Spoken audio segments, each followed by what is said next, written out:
ছাত্রছাত্রীরা, তোমরা আমার সাথে মনে হয় এতটা পরিচিত নয়।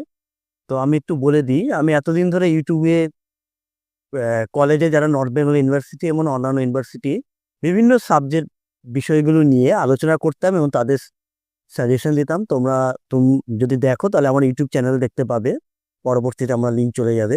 তো আজকে আমরা যে বিষয়টা নিয়ে আমি আলোচনা করতে আসছি, ক্লাস 11, মানে তোমাদের ফার্স্ট সেমিস্টার, যেটা সেমিস্টার সিস্টেমে ফার্স্ট সেমিস্টার।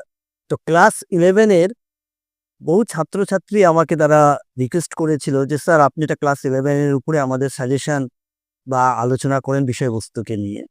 তো আমি এখন ভেবেছি যে কলেজটা তো আছেই, সেটা তো আমার চলছেই, তো ক্লাস 11-12কে নিয়েই কিছু বিষয়বস্তু, তোমাদের যে সমস্ত বাংলার বিষয়বস্তু বা অন্যান্য সাবজেক্টের, সেগুলো নিয়ে আলোচনা করব। তো আজকে আমার যেটা আলোচ্য বিষয় সেটা হচ্ছে বাংলা। তোমাদের বাংলা আছে, বাংলাতে তোমাদের গদ্য পদ্য ছাড়াও যেটা বাংলা সাহিত্যের ইতিহাসে আছে, তোমাদের ভাষা আছে এবং সাহিত্যে।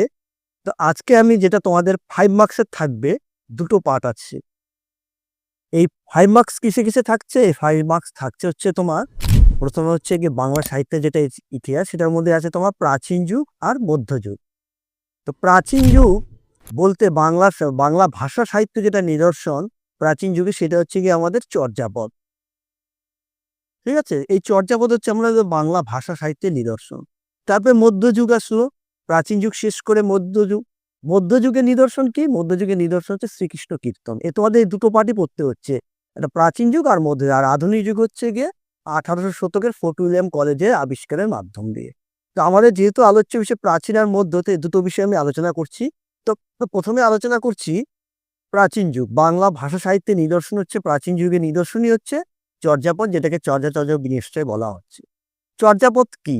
অ্যাকচুয়ালি চর্যাপদ হচ্ছে গিয়ে তোমার বৌদ্ধ সাধন তত্ত্বের বিভিন্ন তাদের চর্চা, তাদের সমাজ জীবন, সেই সমস্ত বিভিন্ন যে সম্প্রদায় ছিল, ডোম কোল এবং তাদের জীবনযাত্রা, সেই বিষয়ে ইয়ে। এই বিষয়টা বলতে গেলে বলতে হয় চর্যাপদটা 1907 খ্রিস্টাব্দে হরপ্রসাদ শাস্ত্রী মহাশয় নেপালের রাজদরবারের লাইব্রেরি থেকে, অর্থাৎ পাঠাগার থেকে তিনি এটা আবিষ্কার করেন।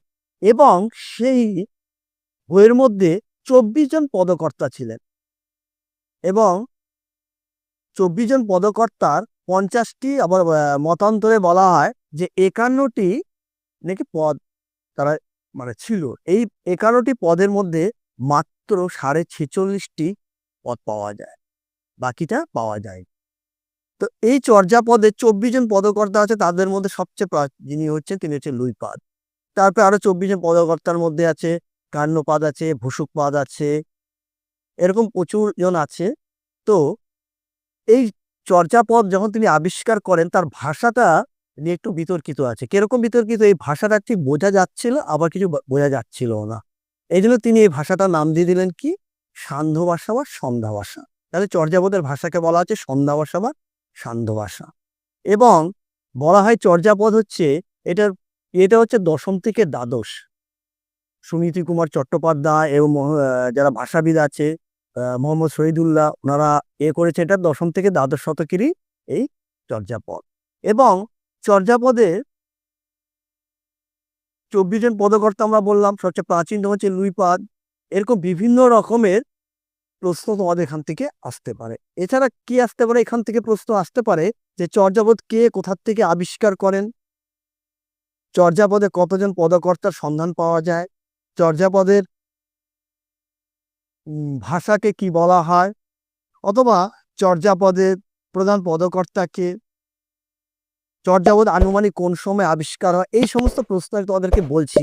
এই 5 নম্বরের জন্য যদি দুটো অধ্যায় থেকে মিলিয়ে থাকবে, আমি কিছু প্রশ্ন তোমাদেরকে বলছি, তোমরা এগুলো প্রস্তুত করো, তাহলে 100% কমন আসবে। কারণ আমি কলেজে যেগুলো সাজেশন করেছি তোমরা ইউটিউবে দেখলে বুঝতে পারবে। তারপর হচ্ছে গিয়ে চর্যাপদের তিব্বতী অনুবাদকে, ঠিক আছে, বাংলা সাহিত্যে প্রাচীনতম নিদর্শনকে আমি কিছুক্ষণ আগে বললাম। চর্যাপদ কোথার থেকে কে আবিষ্কার করেন, চর্যাপদের ভাষাকে কি বলা হয়, এই সমস্ত কোশ্চেনগুলো তুমি আলোচনা করতে পারো, মোটামুটি তোমরা পড়ে রাখতে পারো। এরপর যেটা আমরা আসছি আমি, সেটা হচ্ছে গিয়ে মধ্যযুগ। মধ্যযুগটা কি? এই মধ্যযুগ হচ্ছে গিয়ে এই সময় সে পদকর্তা বা কবি যারা ছিলেন, তারা ম্যাক্সিমাম যারা কি করতেন, ভগবানের গুণগান গাইতেন। আর এই সময়টাকে বলা হয় বৌদ্ধযুগ। নিদর্শন কি? শ্রীকৃষ্ণ কীর্তন। শ্রীকৃষ্ণ কীর্তন কে লিখেছেন? বরুচণ্ডী দাস। এবার আবিষ্কার কে করেছেন? 1909 খ্রিস্টাব্দের বসন্ত রঞ্জন রায় বীরবল্লভ, বাঁকুড়া জেলার কাকিল্য গ্রামের নিবাসী। সেখানে গোয়ালঘরের মাচার থেকে তিনি এই পুঁথিটা আবিষ্কার করেন। এই পুঁথিটির নাম ছিল শ্রীকৃষ্ণ সন্দর্ভ। পরবর্তীতে এটাকে শ্রীকৃষ্ণ কীর্তন বলা হয়। শ্রীকৃষ্ণ কীর্তনে কি আছে? শ্রীকৃষ্ণ কীর্তনে আছে মোট 13টি খণ্ড রয়েছে। এই 13টি খণ্ডের মধ্যে কি কি আছে? শ্রীকৃষ্ণের জন্ম খণ্ড, একদম শুরুতে জন্মখণ্ড এবং শেষ হচ্ছে রাধা বিরহ। রাধা বিরহ কেন বলা হচ্ছে? কারণ এই খণ্ডে শ্রীকৃষ্ণ রাধাকে তিনি বৃন্দাবন ত্যাগ করে মথুরায় চলে গেছেন। পরবর্তী পর্যায়ে তোমার পড়তে পারবে মাথুর পর্যায়ে, সেটাকে বলা হচ্ছে রাধা বিরহ। এবং 13টি খণ্ডের মধ্যে তুমি জন্মখণ্ড পাচ্ছ, নৌকা খণ্ড পাচ্ছ, দান খণ্ড পাচ্ছ, হাড়খণ্ড, ভারখণ্ড, তাম্বুল খণ্ড, ছত্রখণ্ড, এরকম করে 13টা খণ্ড তোমাদের রয়েছে। এবং শ্রীকৃষ্ণ কীর্তন এই হয়ে গেল। কে কোথার থেকে আবিষ্কার করেছেন? শ্রীকৃষ্ণ কীর্তন কার লেখা? বরুচণ্ডী দাসের। এই চলে গেল। এছাড়া তোমাদের আর কিছু আসতে পারে, তুমি এখান থেকে আরো কিছু যেগুলো তোমরা পড়ে রাখতে পারো, সেটা হচ্ছে গিয়ে শ্রীকৃষ্ণ কীর্তন কাব্যের শেষ খণ্ডের নাম কি? আমি এখনই বললাম, রাধা বিরহ। অথবা আর এই সময় আরেকটি বৈশিষ্ট্য হচ্ছে অনুবাদ সাহিত্য। এই সময় পদকর্তারা কি করতেন? তেনারা বিভিন্ন ধর্মগ্রন্থের বাংলা অনুবাদ করতেন। যেমন কৃত্তিবাস ওঝা তিনি রামায়ণ রচনা করেছেন বাংলায়, সেটাকে বলা হচ্ছে শ্রীরাম পাঁচালী। কাশিরাম দাসের মহাভারত।